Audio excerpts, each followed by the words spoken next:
What makes a young child say, "I love to be me"? After 30 years of democracy, South Africa is struggling with the deep legacies of violence, unemployment, and hunger. The wounds of the past continue to affect families and communities in the present, making it hard to raise new generations of young children who thrive.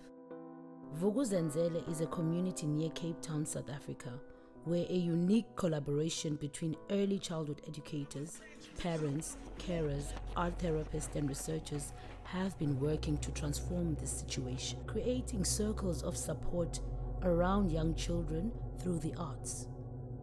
The dream is to create spaces for thriving, where a child would want to say, "I love to be me."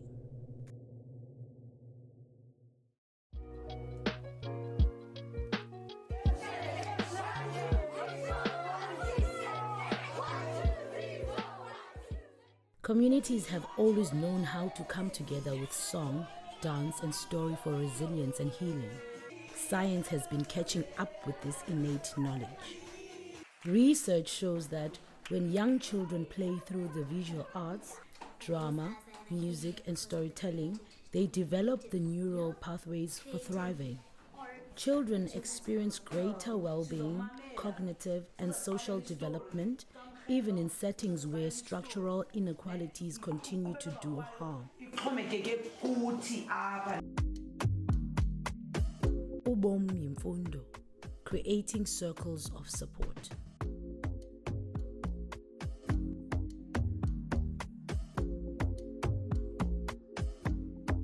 That's where I've worked and mostly working with people.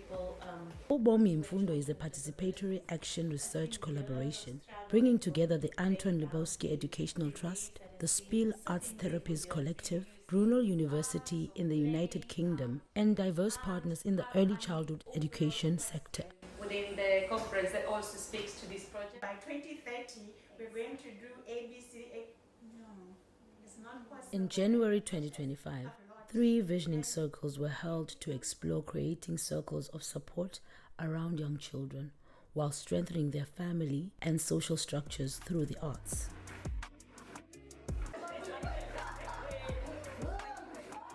Expanding on the work in Vuk'uzenzele, the circles were widened to include teachers, social workers, healthcare professionals, activists, and community leaders from around the Cape Town metropole. There are children and adults that if you can find the child. In order to support young children, researchers and practitioners realized a need to focus on the adults who care for children. Adults are often themselves surviving in trauma states. The project taps a powerful lever for systematic change. Your body and the clay will decide what needs to come out. Supporting parents and those working with young children in addressing their own traumas, the healing ripples outward to strengthen and protect the well-being of young children.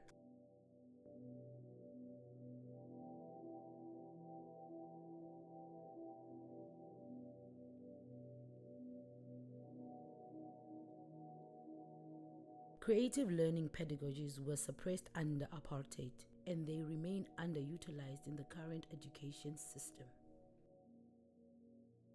In Vuk'uzenzele, children have been rediscovering the joys of play-based learning through regular monthly workshops that are integrated within a larger, holistic research approach.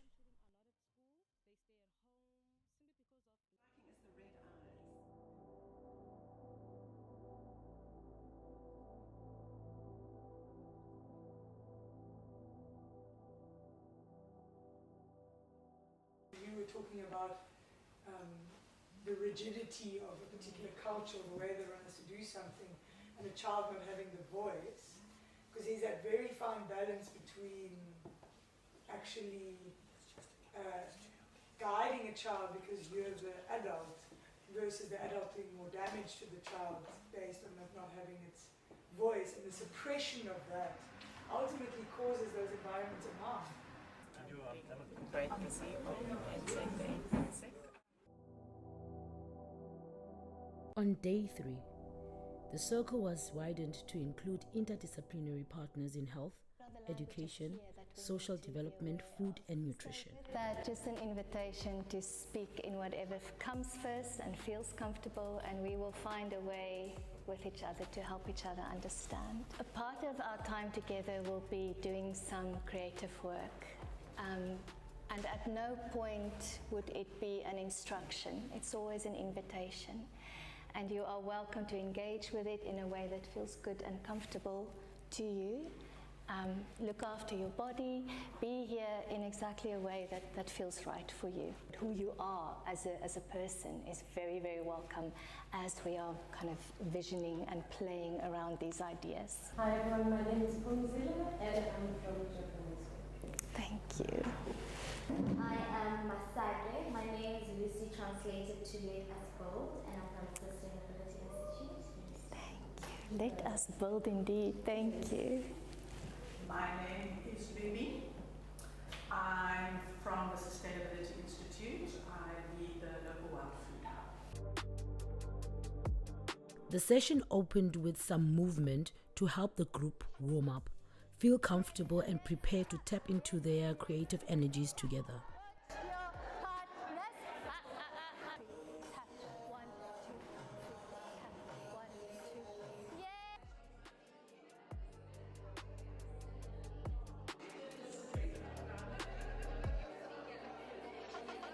Collaborating and expressing themselves through an art-making activity called Scribble Chase. Participants were invited to explore themes of early childhood in an intuitive, playful, and embodied way. Sale's favorite food, sparkling gold. So of course, The session culminated in groups creating and acting out stories based on the artworks they had made together, exploring the themes and challenges of early childhood. This is very important, this part of the activity. I want you to choose a pastel that connects with you. Through these arts processes, rich ideas, imagery, and questions emerged, which led to deep and thought-provoking conversations, exploring ways of supporting carers while working towards systematic transformation.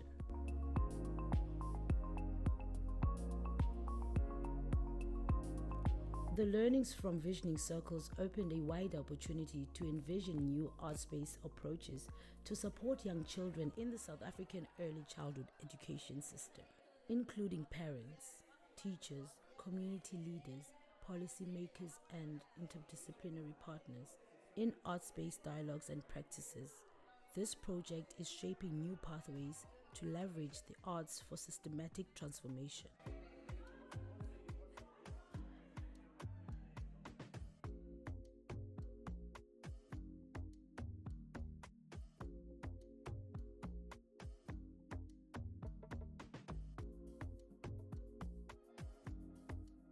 By creating circles of support around young children in South Africa, we can help to create learning environments that will truly inspire young children to say, "I love to be me."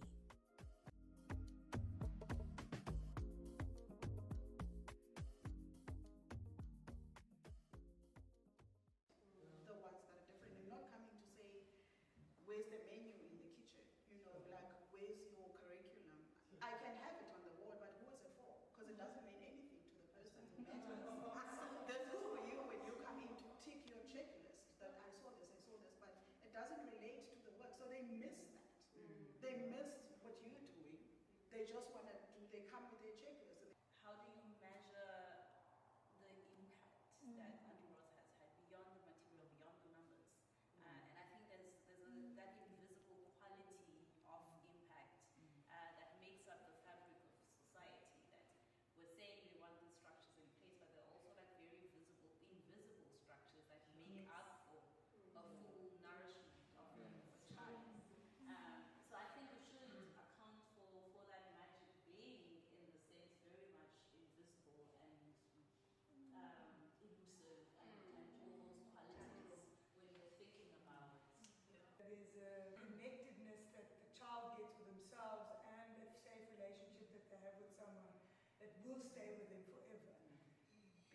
changing the circumstances right now, because that's always my fight, is the systems and the things that we need to change, that need to really be in place for this child to have this experience. But I don't know how long that's going to take us to change that.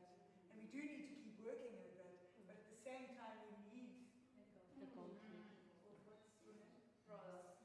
we do need Auntie Roz there all the time. Where the conversation we're having and the themes we're talking about are such universal themes, like across cultures, in the stories, the fairy tales, the myths, you know, where there's growing up and adversity and challenge and rites of passage that one has to go through, where you're confronted with these obstacles that seem too great, but then, this almost like magical quality of help coming from guardians, from, So many of the children in our country have suffered indescribable trauma, whether it's hunger or whether it's being violated by an adult who you should be able to trust.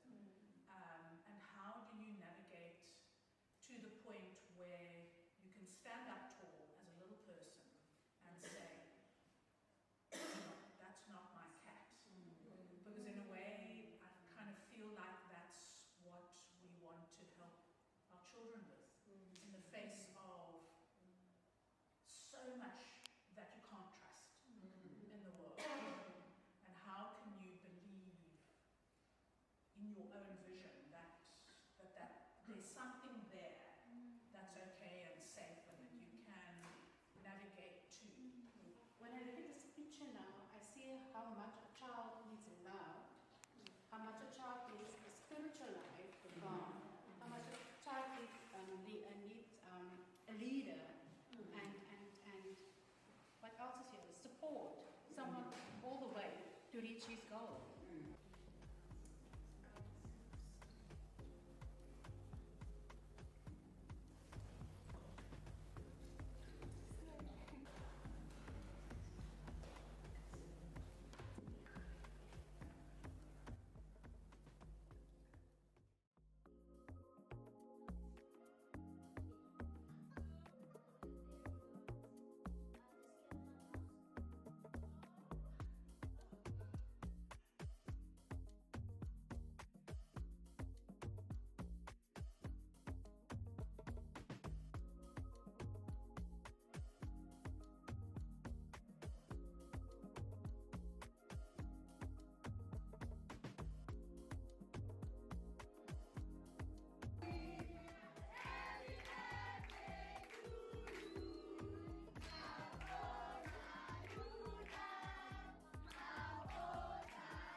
Thank you. Thank you for